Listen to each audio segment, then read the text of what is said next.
I'm more concerned about NAS because in Malawi, it's a poor country.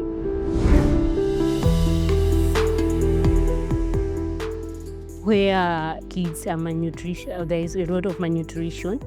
But in NAS, we have there are a lot of nutrients. I can say many crops which are neglected are nutritious.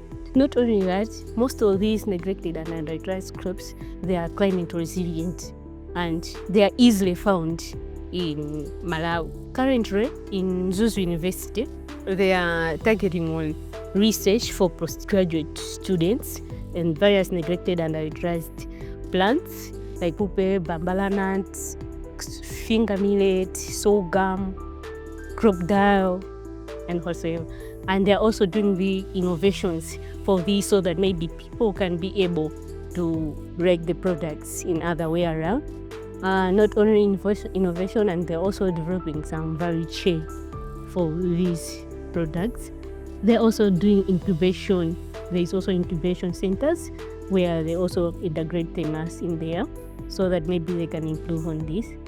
Not only that, they're also helping community members to also integrate in NAS enterprise, where they promote them, they teach them in value chain development so that they can sell and gain some income.